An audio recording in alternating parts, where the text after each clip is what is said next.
Right, for this week's bonus clip, we're going to continue our series where we look at Ireland's squad options in all the different starting jerseys. If you look back one in our YouTube feed, you'll see we started by looking at jerseys 1 and 10, and Ian is going to get the ball rolling by taking a look at jersey number 12. Jersey number 12. We are in a fantastic position where we've got world-class players all vying for the number 12 jersey. And I think Andy Farrell has shown that he is quite happy with all three options that he's got. And therefore, it comes down to who's performing best on the day, who's performing best in training, who takes their chances when they get them.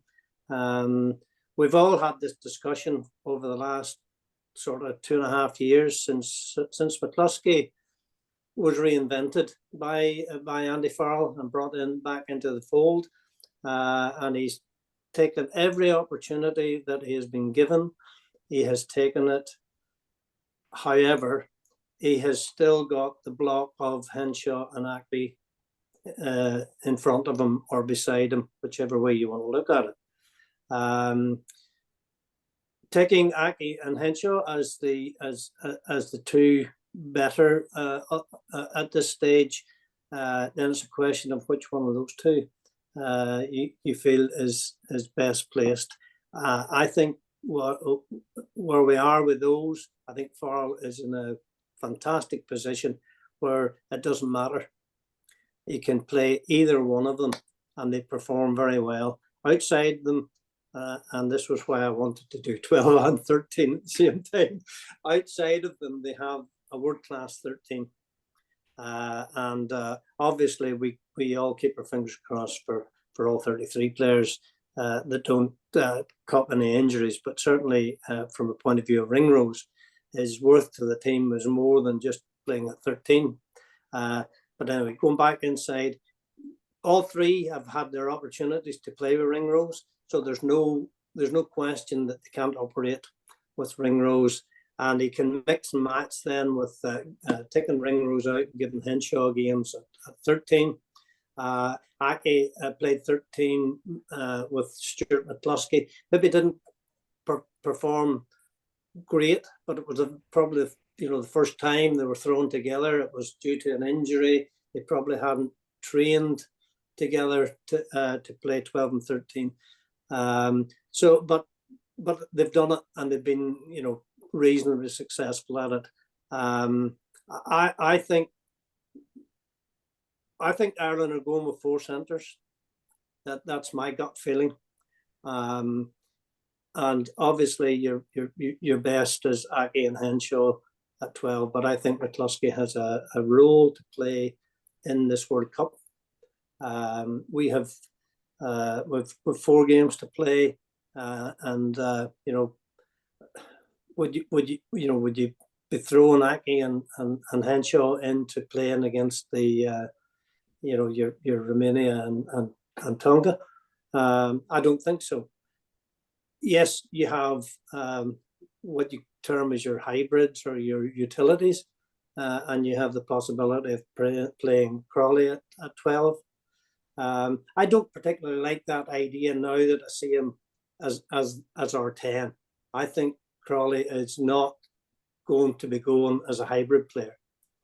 Ciarán Frawley might still be in the mix for that, and yes, you may see him if he goes. You probably would see him slotting in at 12.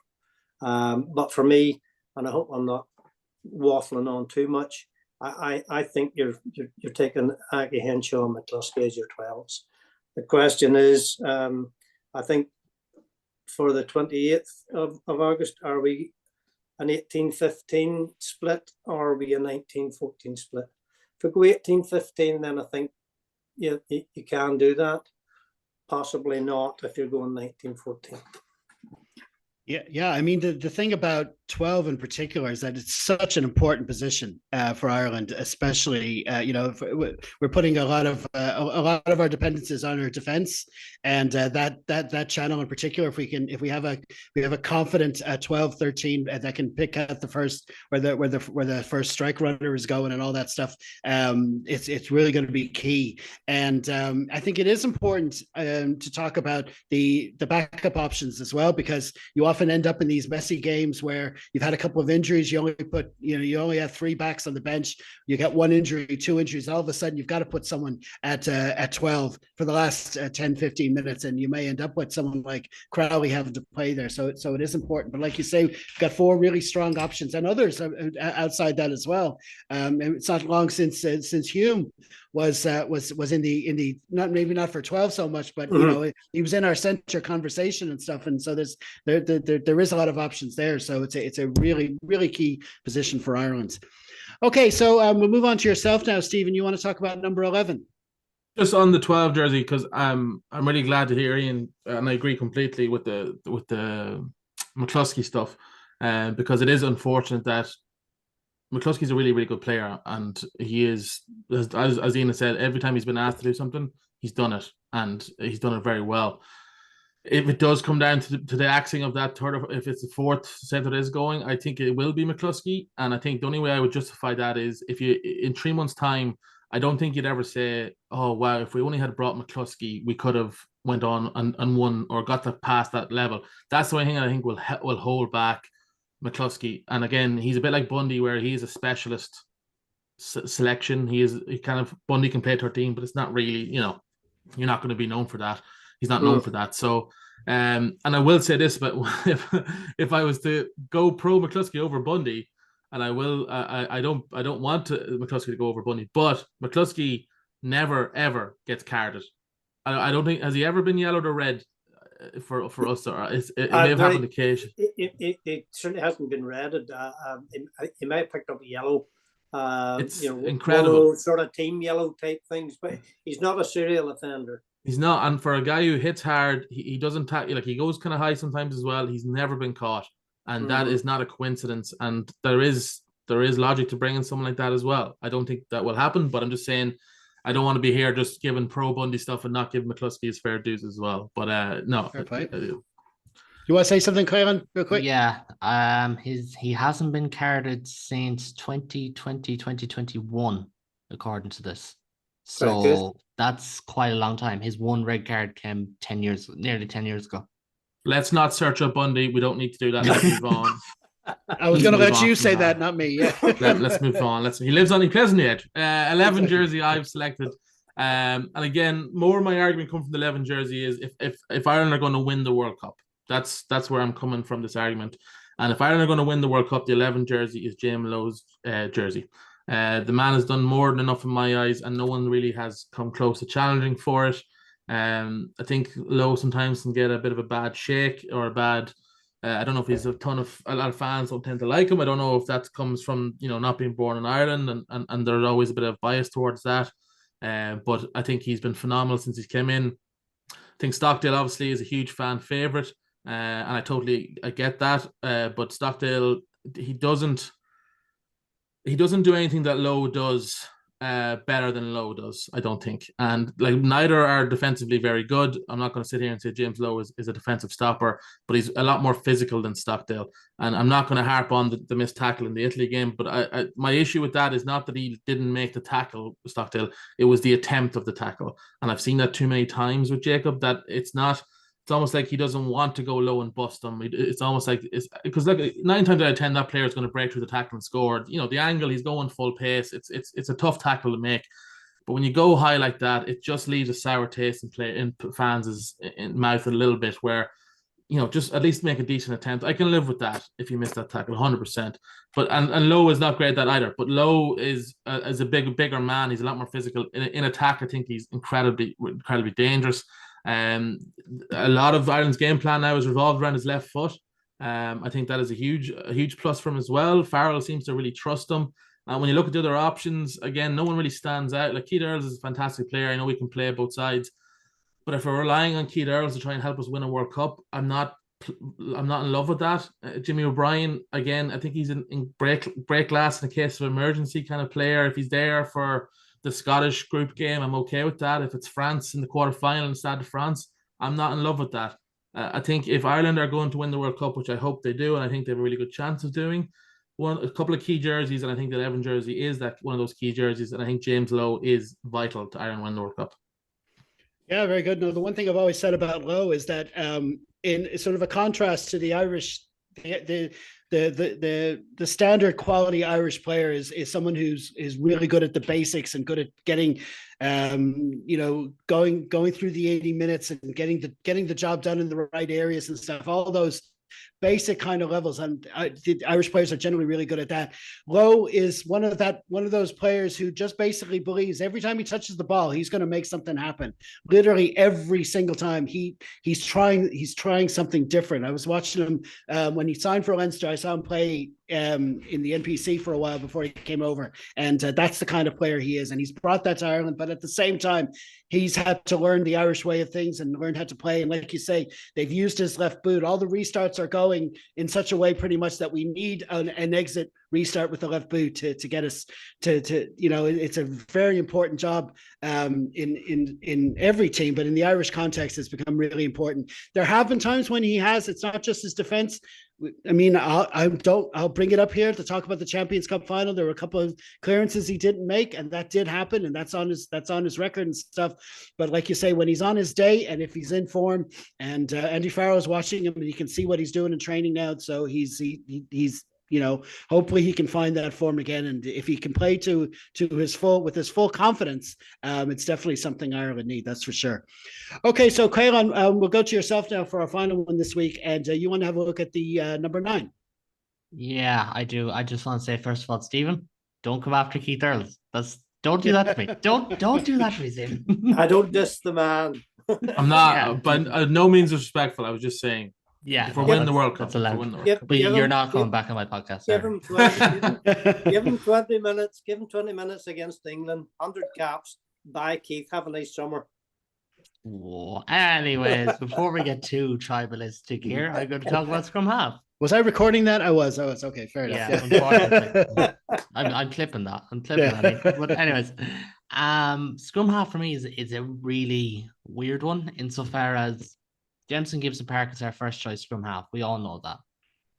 But I actually think, and I've been hounded over saying this before in forums and groups and that, but I actually think Conor Murray is more important to Ireland than Jemison Gibson Park is, insofar as I genuinely believe if we put the Tanzania tight head prop in at out half for Ireland, Conor could make him look all right. But I think Jemison Gibson Park's game means he needs a certain type of 10 beside him, and he looks better with that type of 10. Certain players are like that. That's fair enough. Like Jemison plays with tempo. He plays, really fast, really quick ruck speed suits him. We've seen the stats about liking quick ball and all that. But I just think Conor's accuracy is a huge point of difference for him. We're talking about a man who's coming off the bench who will hit every pass. His kicking mightn't be what it was, but I take me back to the England game in Twickenham in 2022. Ireland pounding away at the line. He makes a snipe. He gives it to Lowe. Ireland score 2 phases later. He hits a bullet of a pass to Jack Conan to put him over for a try. I genuinely believe we're almost sleeping on Conor Murray and his ability and his importance, because as well as that, the elephant in the room is Johnny Sexton's not getting any younger. He may miss a quarter-final or a semi-final. And if that's the case, Conor becomes so important because he's going alongside either Ross Byrne. Yeah, he's played a lot of games for Leinster, but he doesn't have a huge amount of test experience, which is fair enough. It happens. And Jack Crowley doesn't have a huge amount of test experience either. I just think Conor is hugely important. Jemison Gibson Park could be the player that wins Ireland a World Cup, but I just think that Conor could also be just as important in winning that World Cup if we do it. And then, you look at the lads in reserve. Keelan Blade is a very, very good player who's had a very good season. But unfortunately, he probably won't be going unless there's injury. And even at that, some teams would consider bringing only 2 scrum halves. Some will bring 4, but I don't think we will. And Craig Gates, I've already talked about him. I think he's a wonderful player, and I think he's on the plane. But scrum half for me is interesting. I think we're so nailed on talking about Gibson Park and how good he is. And he's a very, very good 9. I think he starts for probably every Six Nations nation bar France, to be honest. But I think we're very lucky in that Conor Murray probably starts for England, Wales, Italy, Scotland as well. You know, like that's kind of what we're talking about here. I think it's a position of depth that we don't talk about, because so often we look at, Lou said prop in 10 you talked about last week. The wings were talked about, but like 12, I think we're actually have very good players there. And I'd be very confident that if in a World Cup final against France, we're bringing up, Ross Byrne or Jack Crowley alongside Conor Murray, that they can see the game out. And that is a great position to be in. Absolutely. No, I 100% agree with you there. I think Conor Murray is exactly the kind of player we need. I mean, we know he's capable of starting. There's no problem with that starting, but it's just the way Ireland are set to play at the moment. It's the game plan Ireland have, and that is to build a quick lead. Gibson Park, he struggled a bit when he first came to Leinster and Ireland, because he was doing too many box kicks for his own liking. He wasn't that kind of player, wasn't in his DNA. But I think when as he progressed, and he was able to find his game and play the way he did. When you're going through loads of phases in the final five meters, you need that one final pass. He's the guy who can come in and find it, and he sets his tempo as well. And we've already said Casey does that as well, but that's the question: do you need the two of them in the 23 at the same time? You need to be able to summon. I think that you summarized it perfectly there, where you have an ideal scenario for the way Andy Farrell has Ireland set up. You've got someone like Gibson Park starting, hopefully building the lead, hopefully setting the pace of the game from the start. Hopefully we've got something of a lead, so that if we could bring in someone like Conor Murray for the last 20-30 minutes, there's no better man to see the game home from there. And that's the ideal scenario. It's a vital position, but it's one. And of course, we saw Caolan Blade get a bit of game time against Italy as well, and there's other options there as well. But I think those three are the top players we have at the moment for that position. So it's definitely well set there. Having Conor Murray in your 23 is nearly like having another coach on the bench. I think he reads the game so well. He knows the game, and he can affect the game when he comes in. He knows what he's got to do, maybe to change a few things. And you see that lots and lots of time with Conor Murray, even when he was benched for Munster, when you thought he wasn't maybe playing that terribly well, but he was still able to influence the game when he came onto the pitch. And that's what I love about him. He is an influential player, and we will definitely need him 100%. Yeah, because when you're talking about the squad and the right players and the balance, one of the experience factor as well is something you have to balance. You've got to have the right amount of players like O'Mahony and Murray and stuff like that. You need those players just in the dressing room as well as and what they bring to the whole team. That's for sure. Yeah. Well, that's brilliant, lads. Many thanks for that. And over the coming weeks, I'll be asking more contributors to harp on some of the other positions. So be sure and subscribe to our feed to catch that and all of our coverage throughout the World Cup and of course the 23-24 season.